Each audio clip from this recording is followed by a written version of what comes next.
On va maintenant monter un streamer. Un streamer, c'est une mouche qui imite un poisson fourrage, un méné, comme on les appelle communément. Alors, il y a une foule de streamers différents. On va monter un streamer assez complet qui va vous permettre par la suite de monter presque n'importe quel streamer. Donc, dans notre streamer, il y aura plusieurs techniques que vous pourrez appliquer ensuite à la toilette d'autres streamers. Alors, les streamers, on peut les monter sur des hameçons avec une hampe un peu longue, comme celui-ci, qui est l'hameçon Mostad de 79 580, l'hameçon classique à streamer, qui a une hampe longue. Et celui-ci, c'est un numéro 4.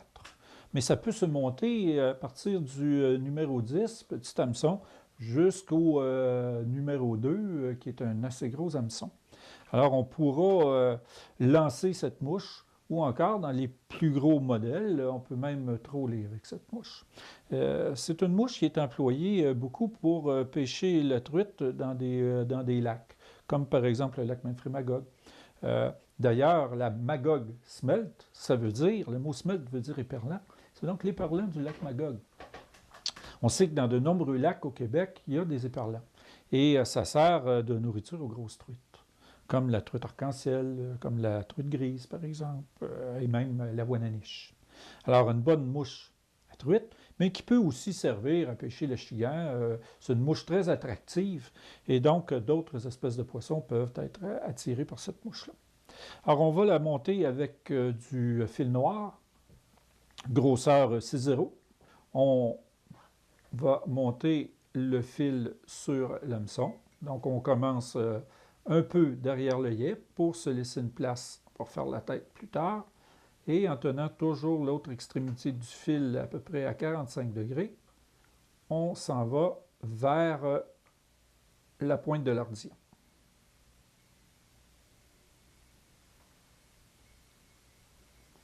Remarquez qu'on tient toujours notre fil à 45 degrés de la hampe de l'hameçon, ce qui aide nos tours de fil à bien se placer les uns à côté des autres. On essaie d'éviter de faire 2 tours de fil un par-dessus l'autre pour ne pas faire de bosse. Évidemment, plus la hampe de l'hameçon est longue, plus c'est long à monter le fil. Avec un peu d'expérience, on se met à rouler assez vite. Alors, au début, on va lentement. Et lorsqu'on arrive à la pointe de l'hameçon, on coupe toujours l'excédent de fil et on continue à tourner à l'entour de l'hameçon pour se rendre jusqu'à la pointe de l'ardillon. Et voilà, on est à la pointe de l'ardillon. Alors la Magog smelt est une mouche sur laquelle on peut placer une queue ou non. Alors la queue, c'est facultatif. Pour la queue, on se sert essentiellement d'une plume qui est le flanc de sarcelle.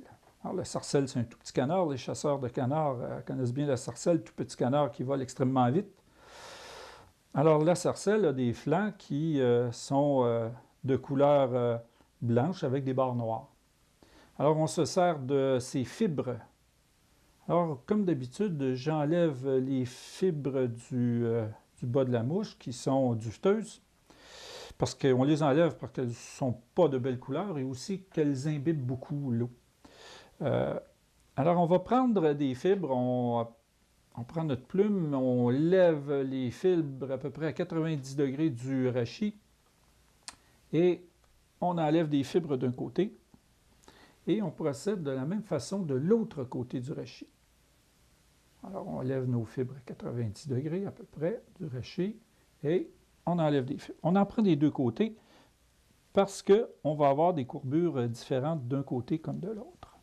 On place nos fibres sur la table de travail pour égaliser les bouts. On en prend une petite quantité, mais on en prend assez pour que le tout soit bien visible, qu'on va attacher sur le dessus de l'hameçon. Encore une fois, les proportions de la queue, du corps, doivent être respectées. On fera ici une queue qui va d'une fois à une fois et demie l'écart de l'hameçon. L'écart, on s'en rappelle, c'est l'ouverture de l'hameçon. Alors, on se sert encore une fois de notre hameçon pour mesurer. Donc, d'une fois à une fois et demie l'écart. On a mesuré. On place le tout sur le dessus de la hampe de l'hameçon. Et toujours la même technique pour placer notre matériel. On relève le fil, on le passe entre les deux doigts pour faire un genre de loupe.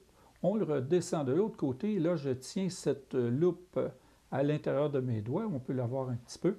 Et on redescend tout ceci. On recommence une deuxième fois. Et ensuite, on regarde si le tout est bien placé. Alors, on a fait 2 tours, ça se tient, mais bien sûr, il faut faire quelques tours supplémentaires pour bien fixer la queue. Je vais continuer avec mon fil pour cacher le tout. J'aurais pu le couper aussi, couper l'excédent. Je préfère ne pas le faire puisque cette mouche va avoir un corps fait de tincelles et ça évitera d'avoir une bosse. Si on coupe le matériel ici, on aura une bosse. Alors, de cette façon-là, on va avoir un corps qui sera un peu plus uniforme.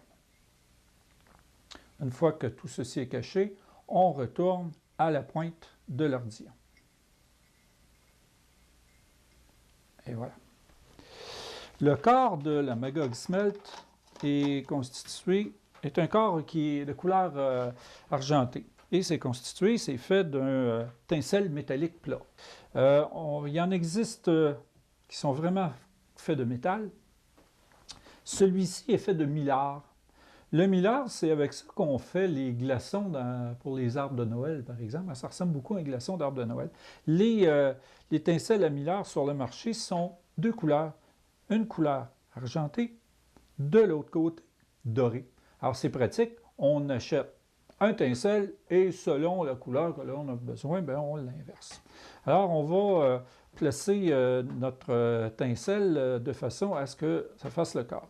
Si on attache le tincelle à l'arrière, près de l'ardillon, et on s'en va vers l'avant de la mouche, on n'aura qu'une seule couche de tincelle et le fil noir en dessous risque de paraître. Alors, ce qu'on va faire, on va se déplacer vers l'œillet, toujours en laissant cet espace pour faire la tête de la mouche, et on attachera le tincelle à l'avant. On parcourra jusqu'à l'arrière et on reviendra vers l'œillet. On a ainsi 2 couches de tincelle, ce qui va complètement cacher le fil qui est en dessous.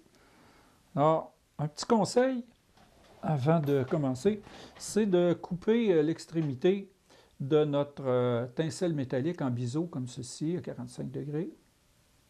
C'est une bonne habitude à prendre, puisqu'il y a certains tincelles qui sont vraiment faits de métal, et à ce moment-là, ça risque de couper le fil.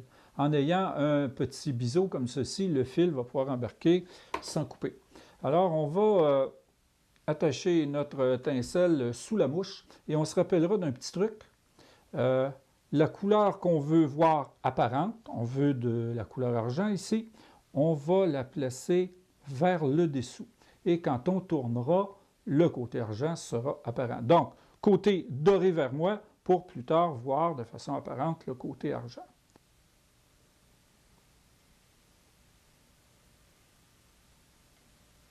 Une fois que le tincelle est bien sécurisé, on le tourne autour de l'hampe de l'hameçon en faisant des tours qui sont bien collés les uns sur les autres, mais qui n'embarquent pas un par-dessus l'autre. Alors, encore une fois, un peu toujours la même technique. On tourne avec la main droite, on le reprend de la main gauche en dessous, on le reprend de la main droite, et ainsi de suite. On doit tenir une tension égale. Il se peut qu'on l'échappe.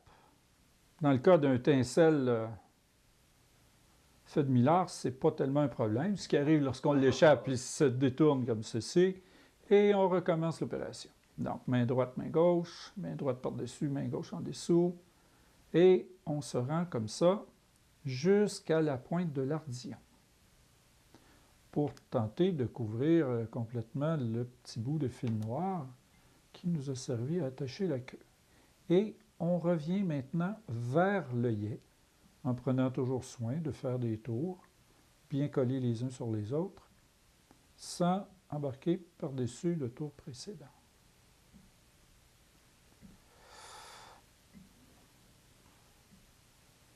Évidemment, si on a lesté notre hameçon, le corps sera un petit peu plus gros, ce qui peut être souhaitable.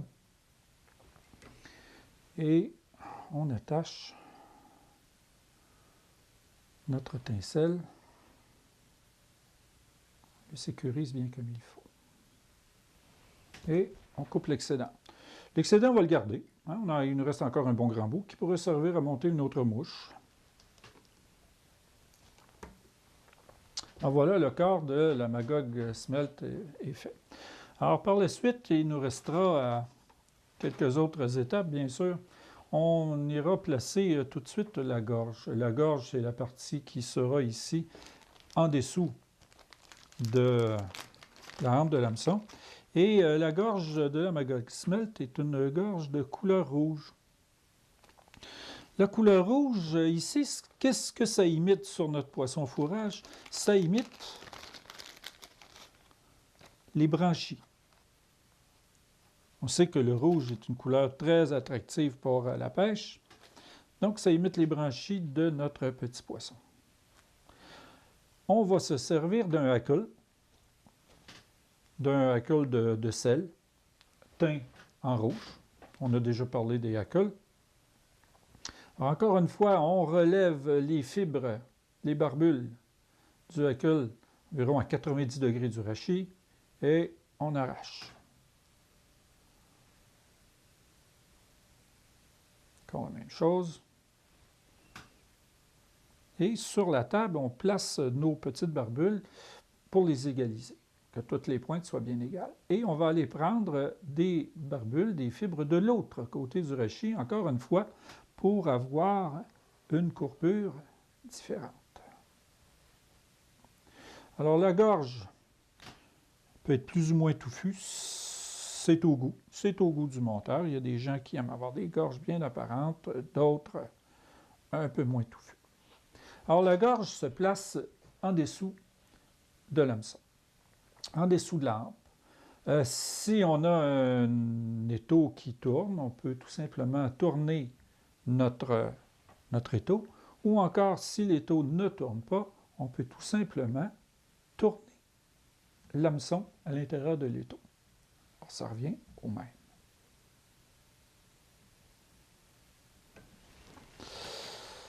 Alors on place la gorge sous la hampe de l'hameçon. Moi je tourne mon étau. Et la longueur de la gorge est souvent, elle aussi, un peu au goût du monteur. Sauf qu'on ne veut pas avoir une gorge qui va complètement masquer le corps d'argent métallique. On veut avoir cette couleur apparente. Donc, on peut faire une gorge qui fait environ le tiers de la longueur de la hampe, environ. Alors, comme d'habitude, on tourne, on ramène le fil vers le haut, on le tient entre ses doigts, on le ramène de l'autre côté et on descend à la verticale. On répète l'opération une deuxième fois et on regarde si le tout est bien placé. On veut bien sûr avoir une gorge qui sera parallèle à l'axe de l'hameçon. Alors on peut tout replacer bien comme il faut en ayant fait seulement 2 tours de fil et on sécurise ensuite notre matériel en s'en allant délicatement vers l'œillet. On fait quelques tours. Et on va couper l'excédent. On retourne l'hameçon et on va pouvoir commencer à monter l'aile de la mouche. L'aile de la Magog Smelt est constituée de 3 couleurs. On aura du blanc, on aura du jaune et on aura aussi la couleur lavande. Donc, la couleur blanche en dessous, avec du jaune par-dessus et du lavande par-dessus. Cette aile va être constituée, va être faite de queue de chevreuil, de poils de queue de chevreuil. Alors, les queues de chevreuil, on en a déjà parlé. C'est un matériau qui est très utilisé dans le montage de mouches. Alors, les chasseurs vont bien reconnaître la queue de chevreuil, ce qu'ils appellent communément le flag. Hein, lorsque le chevreuil se sauve, il monte la queue, c'est le signal à toute la meute, il y a quelque chose qui se passe et on se sauve. Alors, on a ici une queue de couleur naturelle. Hein, c'est queue brune et blanche. Alors, on va prendre quelques poils. On va prendre quelques poils de queue. On les coupe, ces poils, directement près du cuir. Et on va égaliser ces poils à la main. Les poils de queue de chevreuil s'égalisent à la main et non pas à l'égalisateur de poils dont on a déjà parlé. Alors, on peut commencer par enlever le sous-poil, c'est-à-dire les poils très courts, en tenant notre poil vers l'extrémité fine et en tirant de l'autre côté, on enlève les poils les plus courts. Maintenant, on va égaliser les extrémités de ces poils à la main. Donc, en enlevant ce qui n'est pas égal. On veut avoir un très petit nombre de poils parce que cette aile, vous vous rappelez, elle est constituée de 3 couleurs. Donc, on place le blanc, on placera ensuite le jaune et ensuite la couleur lavande. Si on ne veut pas avoir trop de poils, eh bien, on en enlève encore. On dit communément, on en attache 10 poils. Mais évidemment, on ne les comptera pas. Hein? Mais c'est une façon de dire qu'on n'en attache pas beaucoup. Alors, j'en enlève encore. On va avoir une petite quantité. Toujours en essayant d'égaliser le plus possible ces poils. On en a une petite quantité. La longueur de l'aile, encore une fois, on va parler des proportions, c'est pas? La longueur de l'aile doit se rendre jusqu'à la courbure de l'hameçon et généralement ne pas dépasser la courbure. Dans le cas d'une aile de Magog, on se rendra jusqu'à la fin de la queue. Donc, l'aile doit se rendre jusqu'à la queue, à la fin de la queue. On attache l'aile sur le dessus de la hampe de l'hameçon. Ici, encore une fois, toujours la même technique, on tient le fil entre les doigts. On fait 2 tours. Et ensuite, on va regarder ce qu'on a fait. On veut bien sûr que ces poils soient dans l'axe de notre hameçon. Comme ces poils sont très glissants les uns sur les autres, ce qui risque d'arriver une fois qu'on a attaché le tout, c'est que les poils se vident par l'intérieur. Pour éviter ceci, lorsqu'on monte un bucktail, bucktail, ça veut dire queue de chevreuil, et c'est le nom de ces mouches, mon général, de ces mouches qui sont faites de poils de queue de chevreuil. Alors pour tous les bucktails, on sert du poil de queue et on va placer une petite goutte de colle ou de lac avant de sécuriser nos poils sur les poils. On peut même rentrer le poinçon à l'intérieur pour être sûr qu'on a de la colle un peu partout. Ça empêchera plus tard ces poils de se vider par l'arrière. Donc on replace, on s'assure que le tout est bien placé et on sécurise les poils toujours en se déplaçant vers l'œillet, mais en laissant bien sûr assez de place pour plus tard pouvoir faire une tête. Alors on va couper maintenant ces poils de telle sorte à ce qu'on fasse un genre de biseau. Autrement dit, on va couper nos poils comme ceci avec un angle d'environ 45 degrés de cette façon-ci. Il y a 2 façons d'y arriver, soit de prendre les poils et de couper comme ceci, ou encore d'y aller de côté et couper comme ceci, toujours en maintenant cet angle de 45 degrés. Et voilà. On va avoir tendance à couvrir cette partie, du moins un peu, et voilà. On continue toujours avec l'aile. Maintenant, on va passer à la couleur jaune. Toujours de la queue de chevreuil. Cette fois-ci, bien sûr, il s'agit d'une queue qui est teinte en jaune. Lorsqu'on prend les poils de queue de chevreuil pour faire les ailes comme ça, on évite de prendre les poils à la base. Les poils de la base sont des poils creux qui ressemblent beaucoup aux poils de corps de chevreuil. Et lorsqu'on attache des poils creux, ils ont tendance à ouvrir comme ceci. Très utile pour faire une queue de modeler, dont on parlera dans un cours ultérieur. Mais ici, on ne veut pas que ces poils ouvrent, on veut que ces poils restent bien parallèles le plus possible à l'hameçon. Donc, on évite de prendre les poils à la base de la queue et on les prend plutôt vers l'extrémité supérieure. On remarquera que ce sont des poils beaucoup plus fins et ils ne sont pas creux, ces poils-là. De plus, les poils creux ont tendance à faire flotter la mouche. Et comme le magog imite un petit poisson fourrage, ben on veut que cette mouche-là se tienne sous la surface de l'eau. Encore une fois, on va nettoyer les poils, c'est-à-dire essayer d'enlever les poils les plus courts, il risque d'avoir du sous-poil, et enlever les poils les plus longs, qui ne sont pas égales. Alors, encore une fois, on égalise tous nos poils à la main. On verra lorsque plus tard on utilisera du poil de corps de chevreuil, que là, on l'égalisera avec l'égalisateur de poils. Alors, on place directement notre poil jaune par-dessus les poils blancs pour construire l'aile. Lorsqu'on va attacher ce poil jaune, il aura tendance à glisser par-dessus le poil blanc et masquer le poil blanc. Alors, il y a un petit truc pour éviter que ça se produise. On tient bien sûr notre poil au-dessus de la hampe de l'hameçon. On monte notre fil vers le haut. On fait un tour complet alentour du poil. Et on laisse retomber notre outil de l'autre côté. Et on prend le poil des deux mains, à chaque bout, et on laisse tout simplement descendre. Le poids du porte-bobine fait que le tout va bien se placer. Et ça va éviter de mélanger les couleurs. On fait 2 tours sans serrer trop, parce que plus on va serrer, plus les poils vont ouvrir. Et on regarde si le tout est bien placé.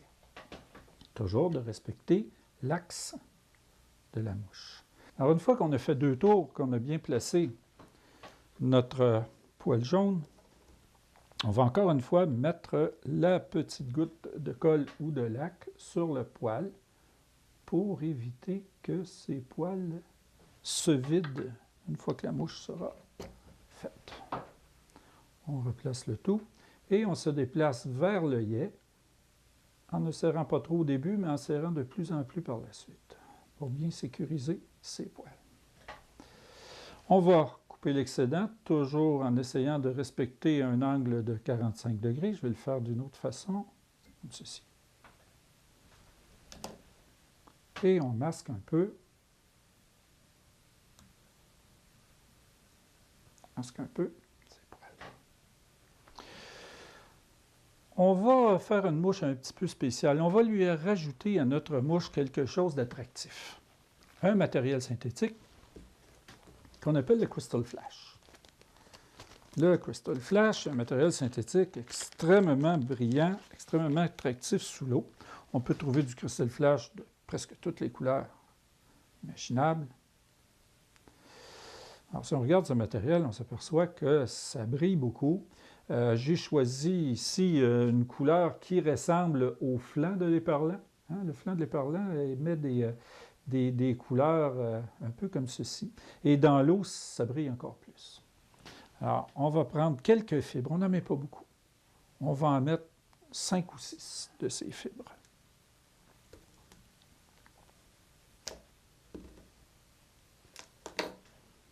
Donc, hein, on peut les doubler comme ceci. On peut tout de suite égaliser les bouts. Et on va attacher nos fibres sur le poil jaune. Ça va donner une propriété très attractive à notre mouche, qui ressemble beaucoup, encore une fois, au flanc de l'éperlan. Et on attache, comme d'habitude, notre matériel. Encore une fois, on s'assure que le matériel est bien placé dans l'axe de la mouche. Et on sécurise le matériel. C'est un matériel qui s'attache très, très, très facilement. Et on va couper l'excédent. Il reste une couleur pour terminer l'aile. Cette fois-ci, couleur lavande.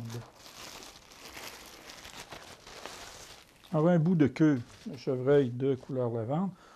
On remarquera que j'ai déjà utilisé beaucoup de ces poils. Encore une fois, on en coupe une petite quantité. On va en attacher une toute petite quantité. La Magog Smelt a des variantes. Par exemple, on peut faire une magog smelt pour pêcher le saumon. À ce moment-là, on prendra des poils couleur lavande, mais peut-être un petit peu plus foncés. Même qu'on ira même vers des couleurs violacées à ce moment-là. Alors, une mouche qui sert à prendre beaucoup d'espèces de poissons, hein. On a parlé des truites, l'achigan et même le saumon. Encore une fois, on va égaliser nos poils à la main. Et voilà. Toujours une petite quantité de poils qu'on attache par-dessus les autres couleurs. Encore une fois, le même procédé. Oups, on a un poil qui dépasse ici. En fait, là, la quantité de poils, si on voit à travers un peu, c'est qu'il y en a assez. Et qu'il n'y en a pas trop.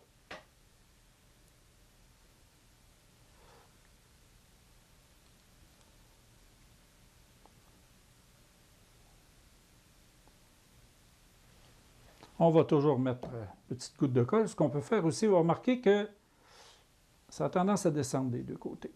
Alors, qu'est-ce qu'on fait? On recommence. Et on prend notre petit truc où on fait un tour complet alentour de nos poils pour les empêcher de se mélanger avec les poils jaunes. On fait 2 tours sans serrer, tout simplement pour tenir notre matériel. On regarde si tout est bien placé dans l'axe. On met la petite goutte de colle ou de lac.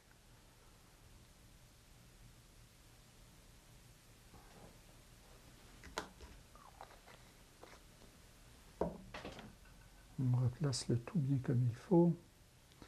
Et encore une fois, on sécurise le matériel en faisant quelques tours, en ne serrant pas trop fort au début. Et en se déplaçant vers l'œillet, on serrera un peu plus fort. On peut même revenir un peu vers l'arrière pour coucher les poils sans serrer. Et voilà. Et on coupe l'excédent de matériel, toujours en essayant de respecter un angle de 45 degrés, à peu près. Voilà. Pour terminer ce qu'on appelle véritablement l'aile, on va placer au-dessus de nos poils des fibres de queue de paon. Alors, la queue de paon, c'est assez populaire comme matériel de montage de mouches. Ça sert à faire toutes sortes de choses. Alors, voilà la queue de paon complète. Alors, on voit des filles, des fois, avec des boucles d'oreilles faites en queue de paon. Ça sert à toutes sortes de choses. On verra que dans le montage de mouches, ça sert beaucoup. Pourquoi? Parce que c'est un matériel qui a un très, très bel éclat. On a des changements de couleur qui se produisent. En fait, ces plumes sont iridescentes. Hein? On a des couleurs de vert, on a des couleurs bronzées, et même à l'intérieur, ici, ce qu'on appelle l'œil de paon, on a des bleus et d'autres couleurs. Alors, la fibre, ce qu'on appelle la fibre, c'est cette partie-là. Alors, on peut l'acheter comme ceci. On peut aussi l'acheter en sac, déjà découpé et attaché. Alors, acheter en sac, ça vient en paquet comme ceci. Et on s'aperçoit que les fibres sont toutes attachées ensemble. Alors, on va aller chercher de 6 à 10 fibres qu'on va bien sûr égaliser. Alors, on égalise le tout. Remarquez que c'est un matériel qu'on peut couper. Vous avez remarqué que je n'ai pas coupé de matériel naturel. Les seules choses que j'ai coupées pour égaliser, c'était les cristals flash. Alors, on évite de couper le matériel, toujours. C'est un matériel qui n'est pas très, très résistant. Alors, si on veut une mouche qui va servir longtemps, c'est-à-dire prendre plusieurs poissons avec la même mouche, on a peut-être intérêt à se rendre au moins à une dizaine de fibres, puisque le premier poisson qu'on va prendre avec notre mouche va certainement couper les fibres. Alors voilà, j'en ai une dizaine, qu'on attache au-dessus de l'aile, comme ceci. Et les fibres doivent être essentiellement de la même longueur de l'aile, peut-être dépasser un tout petit peu, mais très, très peu. Et on attache, comme d'habitude, sur le dessus. Après avoir fait 2 tours, on regarde si le tout est bien placé, toujours dans l'axe de la mouche. Et on sécurise. C'est un matériel qui s'attache très, très facilement. On va couper l'excédent.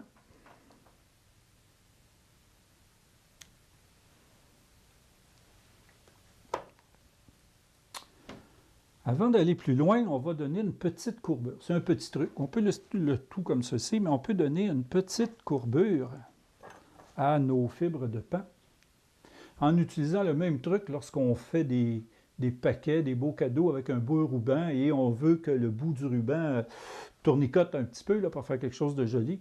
Alors, on tire avec un outil. Alors, on va prendre tout simplement ses ciseaux, hein, qu'on va placer en dessous comme ceci, avec l'index par-dessus, et délicatement, on donne une petite courbure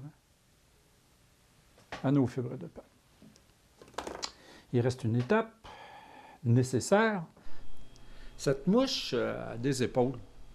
Ça représente un peu les opercules d'un petit poisson fourrage, là.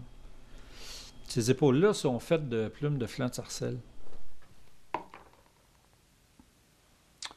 On aura tendance à prendre 2 plumes qui ont une courbure différente. Vous remarquerez que j'ai une plume ici qui est courbe d'un côté et l'autre plume courbe de l'autre côté. En fait, ces plumes viennent d'un côté de notre oiseau et l'autre vient de l'autre côté de l'oiseau. Alors, pour les chasseurs de canards qui veulent récupérer leurs plumes, je vous conseille, lorsque vous enlevez les plumes, de faire 2 temps.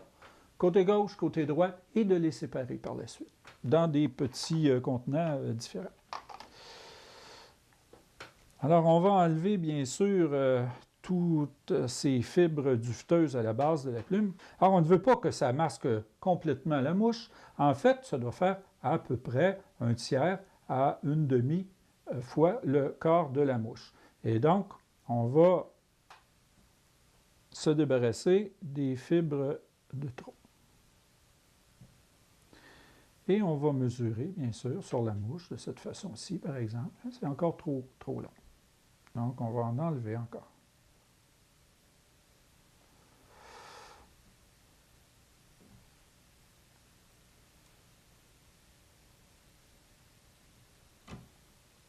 Je vais l'attacher comme ceci pour vous permettre de voir. Généralement, je l'attache de mon côté.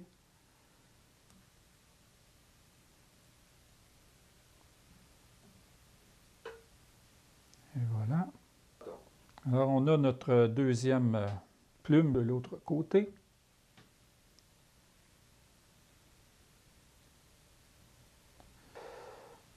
Et on sécurise. Et on va couper, bien sûr, l'excédent, les 2 rachis qui dépassent.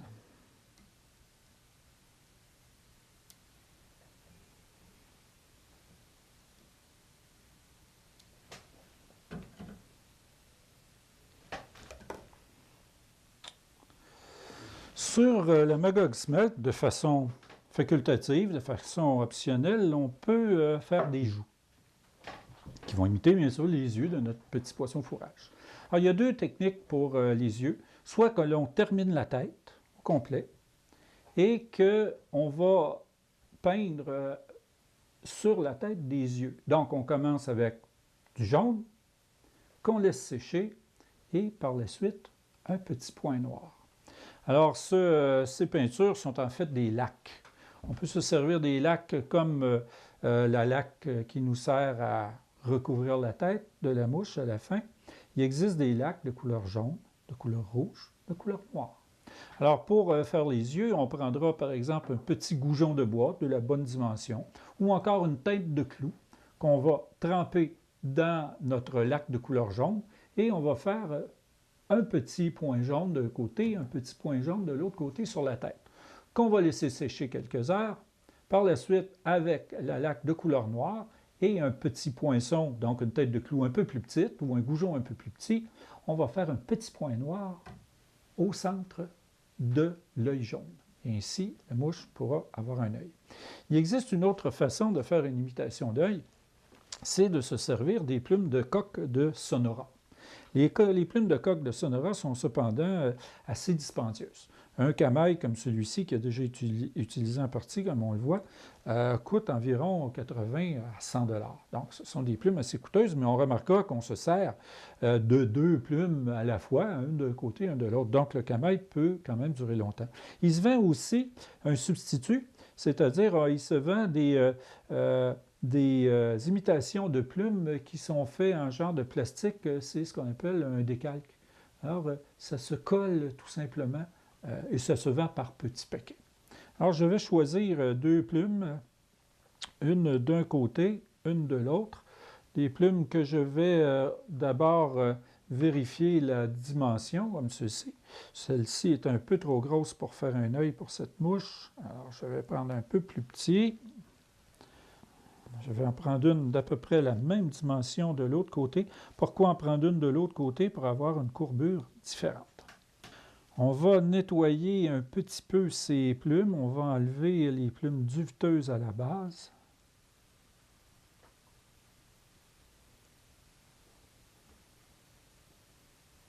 Et on va les attacher de chaque côté. Alors, de cette façon-ci, encore une fois, avec un étau qui tourne. Et voici l'imitation d'œil d'un côté, l'imitation d'œil de l'autre côté.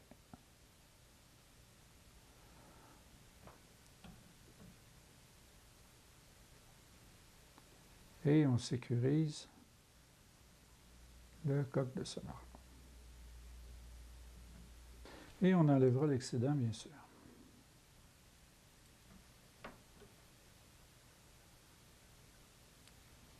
Il s'agit maintenant, tout simplement, de terminer la tête.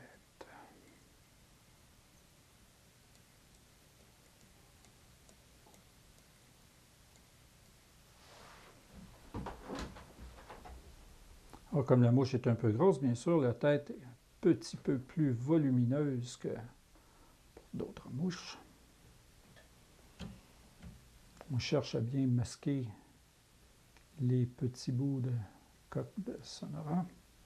Et voilà. Et on termine la tête. On va terminer la tête avec notre outil de finition. La tête est assez volumineuse, bien sûr, ce qui permet, en fait, de pouvoir la peindre si on veut faire des yeux. Peint. Et voilà. La dernière étape, comme d'habitude, consiste à mettre de la laque qui va couvrir la tête. Alors pour la laque, si vous voulez avoir des têtes de mouches qui sont très brillantes, bien couvertes de laque, on s'apercevra qu'une seule couche de laque s'imbibe dans le fil et ne fait pas une tête très brillante. Alors si on veut avoir une tête extrêmement brillante, il s'agit tout simplement de laisser sécher cette laque pendant 1 heure ou 2, ou pendant la nuit, par exemple, et le lendemain, de remettre une autre couche de laque, ce qui fait des têtes très belles et très brillantes. Alors voilà, la Magog Smelt terminée. Une mouche assez particulière, très jolie.